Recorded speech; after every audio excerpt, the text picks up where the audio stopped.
전화 받겠습니다. 여보세요? 네, 여보세요. 네, 안녕하세요. 김영민 팀입니다. 네, 반갑습니다. 어느 정도 보이세요? 한미 반도체고요. 한미 반도체 사셨어요? 매수가 비중은요? 58,891원에 15%요. 네. 신고가잖아요. 네, SK 하이닉스하고 같이 가는 움직이는 종목. 그죠? 어저께 제가 욕심 때문에 익절 안 했어요, 솔직히. 그래서 시간이 너무 그렇게 나락으로 가니 어떻게 대응할지 몰라가지고 시간에 안 좋아요? 월요일날 시간에가 안 좋았었어요, 이 종목? 완전히 재무 발표하고 나서 15분 만에 시간 외가 59,000원대로 하한가 나왔네요. 나가면. 시간에 하한가 나왔네요. 그죠? 네. 이 일을 어떻게 해야 되나, 월요일 어떻게 대응해야 되나 싶어서요. 그러니까 이게 그러니까 제가 맨날 얘기하는 게 뭐냐면 제가 방송 많이 보세요? 제 방송? 네. 근데 항상 높은 곳에는 되게 위험이 도사리고 있다라고 얘기했잖아요. 아무리 실적이 좋아도 그때가 좋으면 피크아웃이라는 단어가 있어요. 그래서 우리가 생각했던 것만큼 실적이 얕게 나오거나 실적이 작게 나오거나 이러면 쇼티지가 강하게 나와요. 시장이 안 좋기 때문에. 그래서 위에 있는 매매는 짧게 치고 우리가 매매를 해야 된다라고 말씀을 드렸거든요. 네. 그러니까 월요일 아침에 여기 보면 이 파두라는 기업 아세요 혹시요? 네, 파주도 막 그래서 지금 파주 걸로 아는 거 아니냐 막 그래가지고. 실적이 이렇게 됐거든요. 우리가 생각했던 것보다 깜짝 놀란 실적을 발표했고 SK의 모멘텀이 완전 다 사라졌어요. 이런 부분들이 이제 시장에 녹아 있다는 거죠. 그러니까 기대감이 좀 있었다는 거죠. 그러니까 이런 종목들은 항상 그래요.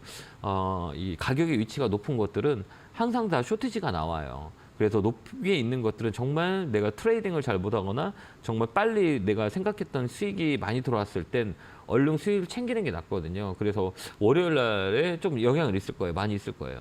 시간에 하한가가 들어왔다는 거는 예상안의 악재가 좀 컸다는 거거든요. 그러니까 월요일 날 아마 매수가까지 내려오지 않을까 이렇게 보여지거든요. 55,000원, 55,000원이 되게 중요하거든요. 55,000원이 만약 깬다 그러면 그냥 종목을 빨리 처분하는 게 좀 나을 수도 있어요.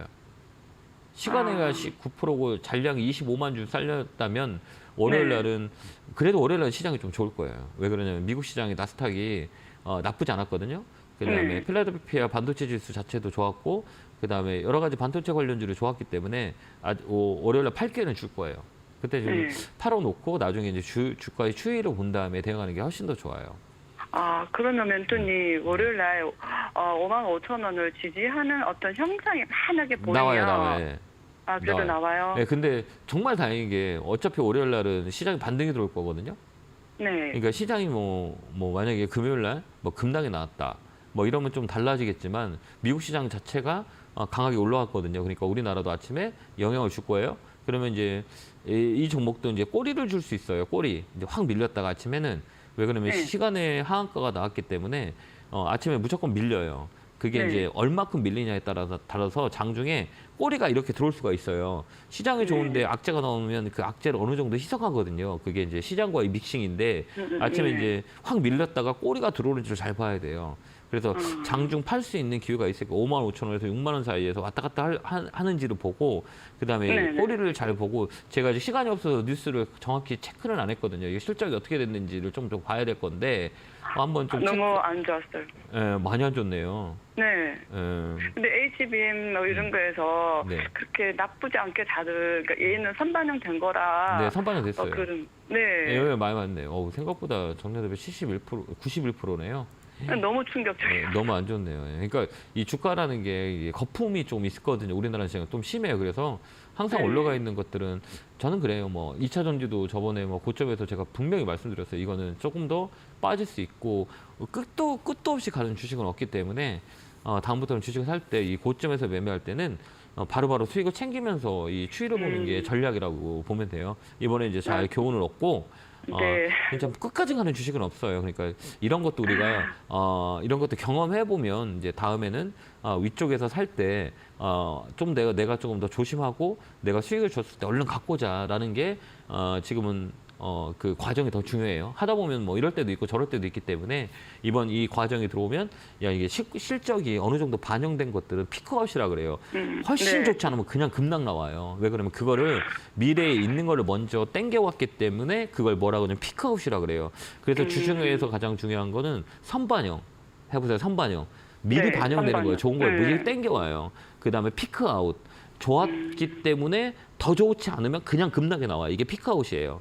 네. 이게 두 개. 그다음에 턴 어라운드.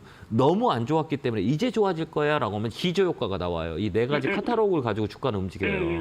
그 네. 안에서 실적이라는 베이스가 붙어 있고 그다음에 업황이라는 베이스가 붙어 있어요. 그다음에 사람들이 수급 이게 붙어 있는데 이거를 우리가 잘 이해를 해야 이 종목이 해석이 돼요.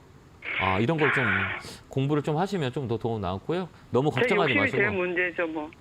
그게 욕심이라는 거는 사람의 그 욕망이기 때문에 컨트롤하기가 되게 어려워요. 그러니까 네. 이게 이제 다음에 이런 과정을 겪으면서 좀 성숙해질 수 있는 그런 상황이니까 손해를 두려워하지 말고요. 내가 더 큰 가치를 갖고 왔다. 다음에는 내가 고점을 살 때는 내가 어느 정도 수익이 나거나 이런 것들이 이제 실적 발표가 나오기 전까지 체크를 했다면 그러지 않을 건데 피크아웃이라는 단어를 기억하면서 다음에는 이런 자리에서 안 사면 되는 거예요. 그죠? 네. 네. 월요일날 꼬리 들어올 잘 거예요. 그러니까 월요일날 체크하겠습니다. 좀 이렇게 장중에 그냥 보내지 말고요. 꼬리가 네. 더 오르는지 보고요. 55,000원에서 6만 원 정도 꼬리가 들어온다 그러면 팔아버리고 대기하는 게 나을 것 같아요.